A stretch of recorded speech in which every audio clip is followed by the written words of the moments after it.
Welcome to Dr. Mary Travel Best's 5 Steps to Solo Travel for women like you who need a little extra support traveling the world one woman at a time.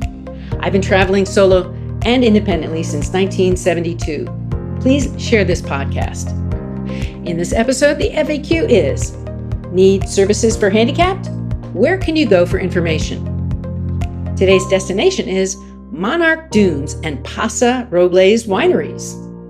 Today's mistake, trusting the first person you ask for directions. And travel advice, visit your local zoo or park and get some outdoor fun. Now the FAQ. Need services for handicapped? Where can you go for information? Here's an answer. We talk about ability travel here often, so listen if you want to know more. I've got a friend named Kathryn who's traveling the world now when she can and doesn't let her handicap keep her from going. She works full-time as a teacher and travels weekends and holidays. She went on a summer trip to Australia and New Zealand, and we spoke while she was there this summer. She says there's plenty of services available to those with a lack of ability and to seek help when you need it. The best advice is to try to stick to a morning routine as much as possible. Here are a few companies that specialize in travel for those situations. Arrange accessible accommodations by contacting your hotel and request a special room.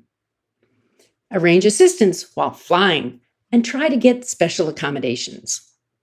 Make sure travel insurance includes medical, because medical is not covered by most plans when you're out of the country. Enroll in the Smart Travelers Enrollment Program, STEP. And here's those companies: Mobile International USA, Curb Free with Corey Lee, Flying Wheels Travel, Accessible Journeys.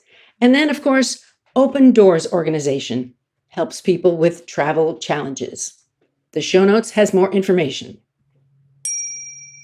Today's destination is Monarch Dunes and Paso Robles Wineries.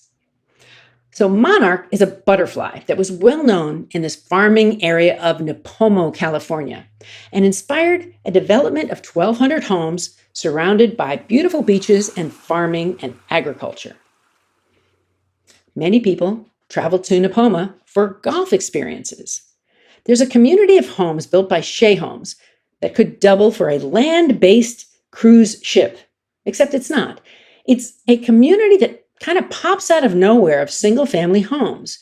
The activities are resort-like, and the atmosphere is healthy-looking adults in their 60s and 70s. These baby boomers are living large and having their desserts.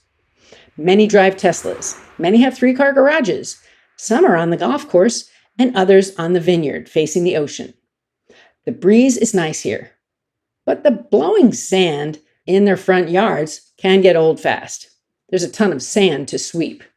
The clubhouse has a pool and spa, plus there's a shed for throwing pottery and bocce ball courts by the pickleball courts. It's open to the public. You'll also find some great wine tasting in Paso Robles, less than an hour from Nipomo. The region got its reputation of being a wine destination in the 1960s, starting with soil scientists from San Luis Obispo, and Jack Niven was the soil and fruit expert known in this region. Paso Robles is known by winemakers that the fruit can taste different even when it's grown as little as 2 miles away. A little tip: patience is key in wine growing here as in other wine regions. I visited July 4th weekend 2022 and stayed in the resort-like area with friends. They played pickleball and I went to the swimming pool and spa. We planned wine tasting and other cultural adventures. And one of those was at the Baleana Winery on a warm July afternoon, looking over the vineyards from a tent outside the parking area, surrounded by grassy areas and a building that held the wines. We had a couple of hours tasting and eating our picnic lunch. We arranged this ahead of time. It was easy to find the location and parking. Our wine expert was Martha, who attended UCSB and has been at Baleana for nearly 10 years. It's owned by the Wine Exchange now, who also own Bread Butter in Napa and Chronic in Paso Robles. Do visit a winery and tour a vineyard. Bring a picnic lunch. and buy a bottle at the winery. Don't forget to make a reservation. Golfing, wine tasting, or a meal might require that. You may need to reserve in advance, so do some planning ahead of time. Today's mistake: trusting the first person you ask for directions. I get lost a lot. I ask for directions most of the time. This week, I got lost in a casino. I was unable to find where I was going. I found an employee and asked for help. They sent me in the wrong direction, so I got lost again. The next person gave the right directions, and I found my way to my destination. Don't always trust the directions you find until it's correct. Today's travel advice: visit your local zoo or park and get some outdoors fun. Get outdoors, leave the devices behind and spend time with the animals, tree life, and make a friend. What's your favorite zoo? My favorite is the world-famous San Diego Zoo. They're now part of the Wildlife Alliance. Listen for an upcoming episode on that. I want to bring meaning to your travels. Send a question or travel tip to info@drmarytravelbest.com. Find 5 Steps to Solo Travel series on Amazon. The show notes have more details for you to connect.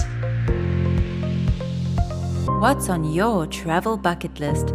Tell the doctor and her team of women who travel the world seeking the very best. Dr. Travel Best, that is.